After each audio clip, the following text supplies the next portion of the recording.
Good. I'm happy to hear that. Excuse me. Yeah. आओ inspector आओ। Hello. जानते हो, हम अपने बेटे के जन्मदिन के मौके पर अपने अजीज दोस्तों और उससे भी ज्यादा अपने अजीज दुश्मनों को जरूर बुलाते हैं। आपका दर्दान है ये तो अपने नाम का कार्ड देखते ही जान गया था। मैं भी अपनी दुश्मनी बड़ी दोस्ती के साथ निभाता हूं, इसीलिए तो आज वर्दी उतार कर आया हूं, वरना अपनी मां की सौगंध खाई थी मैंने, जिसका जिक्र इतने लोगों के सामने करके उसकी अहमियत कम नहीं करना चाहता। बोलो क्या पियोगे, ठंडा या गरम?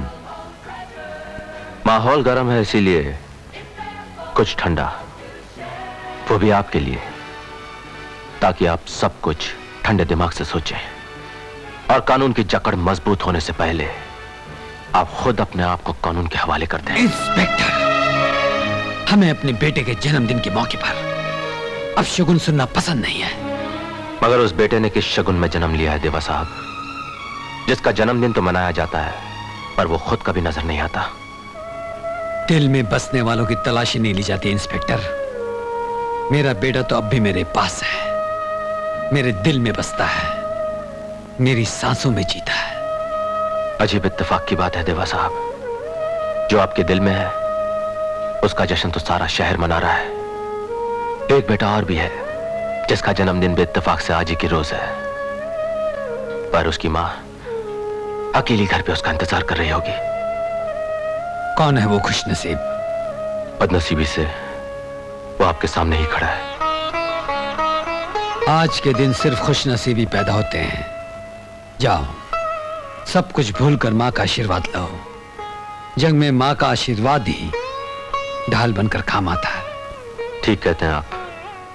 आपके बेटे के लिए लंबी उम्र की दुआएं देकर अपनी मां से जंग के लिए आशीर्वाद लेने जा रहा हूं। आज तुम्हारे इस जन्मदिन के मौके पर हमारा यही तोहफा है कि इस जंग में जीत तुम्हारी ही हो। जन्मदिन मुबारक हो। Thank you.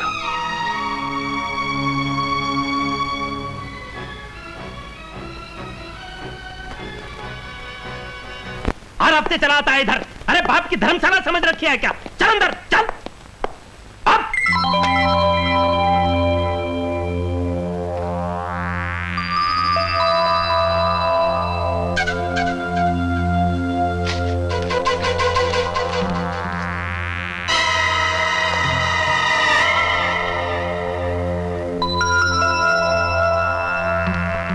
अभी रात के 8:30 बजे हैं।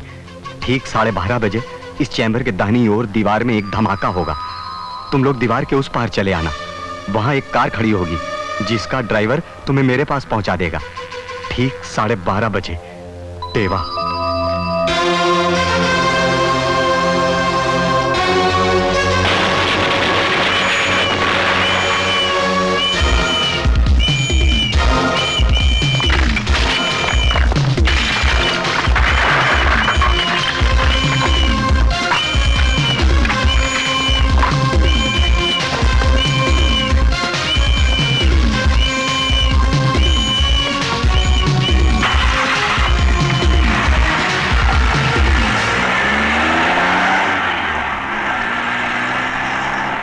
देखा, ये है जलवा देवा साहब का।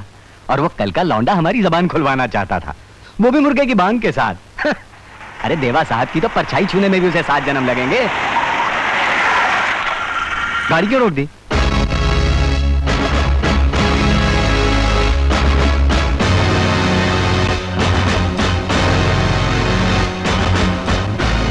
तुम जैसे वफादार कुत्तों की जबान ताकत से नहीं दिमाग से खुलवाई जाती है। इस कसट में तुम लोगों का एक बालिया बयान है जिसके बिना पर मैं तुम्हारे बॉस देवा की गर्दन कल कानून के पंजों से जकड़ दूंगा। जानते हो इंस्पेक्टर, पुलिस स्टेशन में लिया गया बयान या टेप किया हुआ सबूत अदालत नहीं मानती। अदालत हमारे बयान को सुनकर ही कोई फैसला देगी, और हम बयान तब देंगे जब जिंदा रहेंगे। तो You bloody bastards!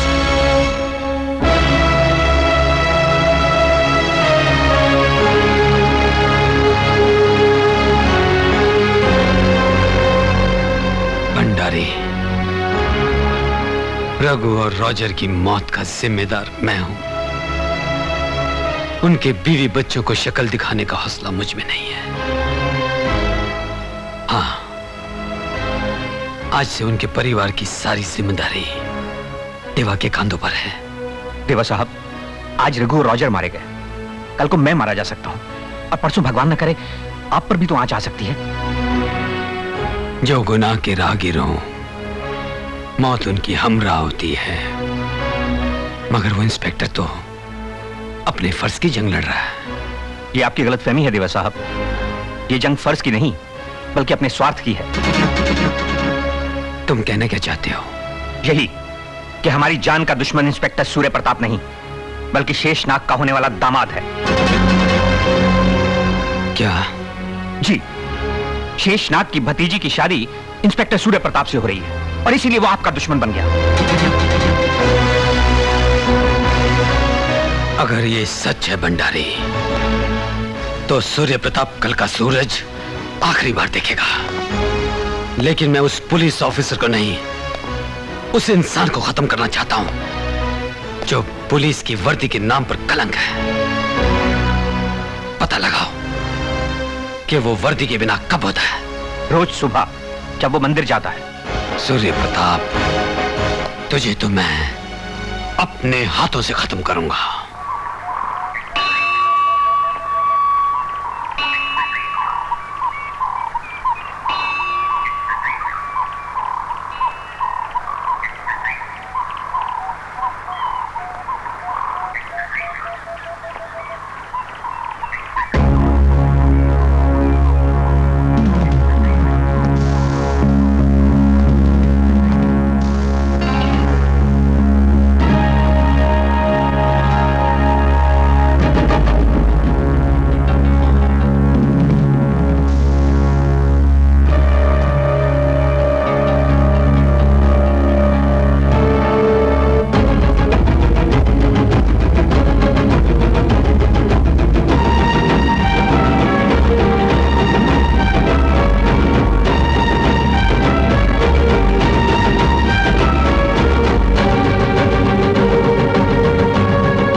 गोली चलाइए देवा साहब, शूट।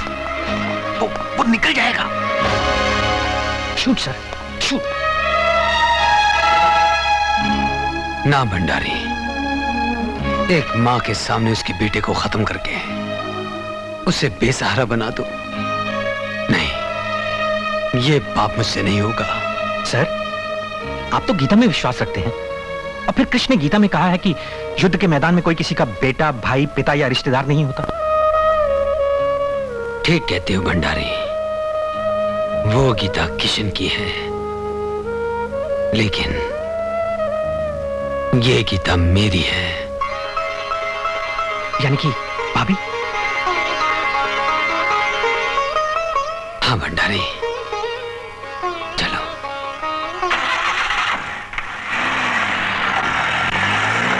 गीता बहन, अरे ओ गीता बहन, चांद निकलने वाला है। चांद को अर्घ देकर करवा चौथ का व्रत तोड़ना है। चलो जल्दी। आप लोग चले, मैं बस अभी आई। अच्छा।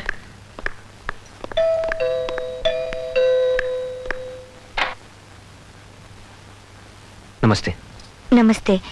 माफ कीजिएगा, मैंने आपको पहचाना नहीं। किससे मिलना है? जी, आप ही से। मुझसे? जी। ये खत ये किसका है? खुद ही पढ़ेंगी तो जान जाएंगी। नमस्ते।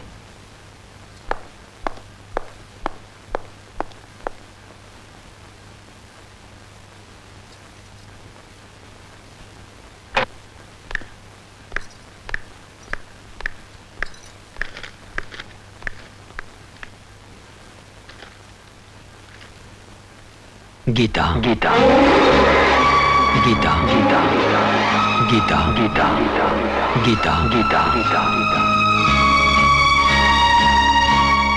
मैं जानता हूं तुम रो रही हो।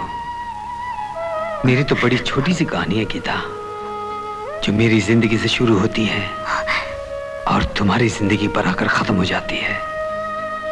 आज सत्यदेव अपनी गीता से मिलना चाहता है, काले टीके में नहीं, लाल टीके में देखना चाहता है।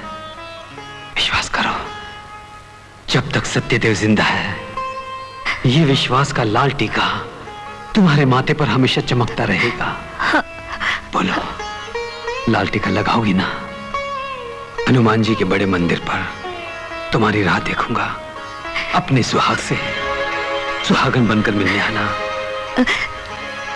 आऊंगी, जरूर आऊंगी।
गीता, मैंने तुम्हें आंसू के अलावा दिया है क्या? जब बिछड़े थे तो आंसू, आज मिले हैं तो आंसू। आंसुओं का रिश्ता यादों से होता है और यादों का अपनों से। आज तुम भी तो रो पड़े। गीता, तुम लाल टीका लगाकर आ गई, मुझे सब कुछ मिल गया। मुझे भी तो मेरा सत्यदेव मिल गया।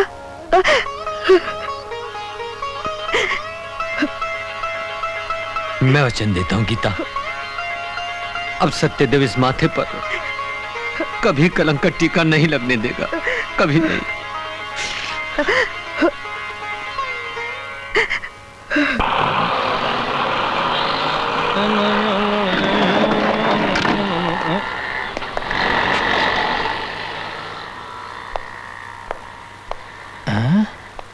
देवा साहब यहाँ? जरूर दाल में कुछ पीला है।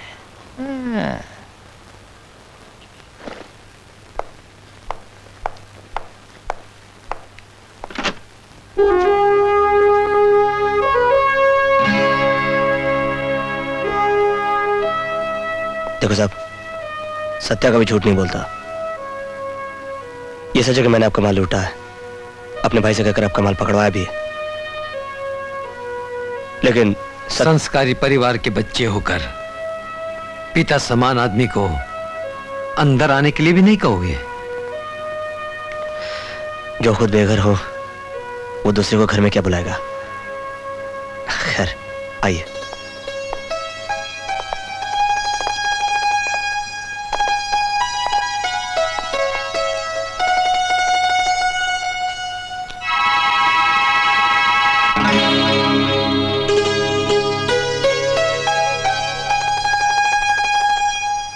ये तस्वीर किसकी है?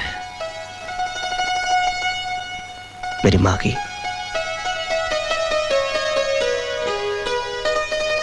लेकिन ये तस्वीर कुछ अधूरी सी लगती है।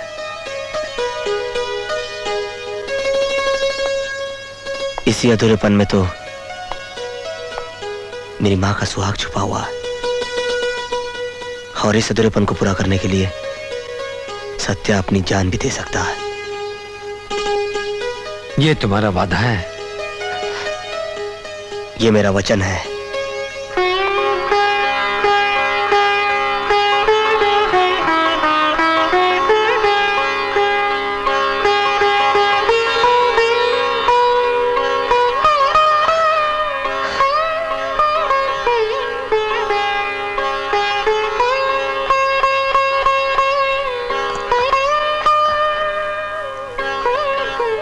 हाँ बेटा, मैं ही वो अभागा बाप हूं जिसे भगवान ने चांद और सूरज जैसे दो रतन दिए, लेकिन 20 साल तक मैं उन्हें गले से लगाने के लिए तरसता रहा बेटा। पिताजी,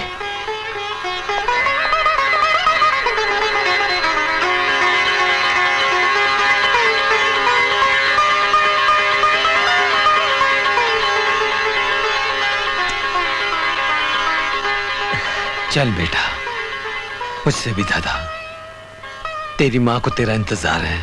चल।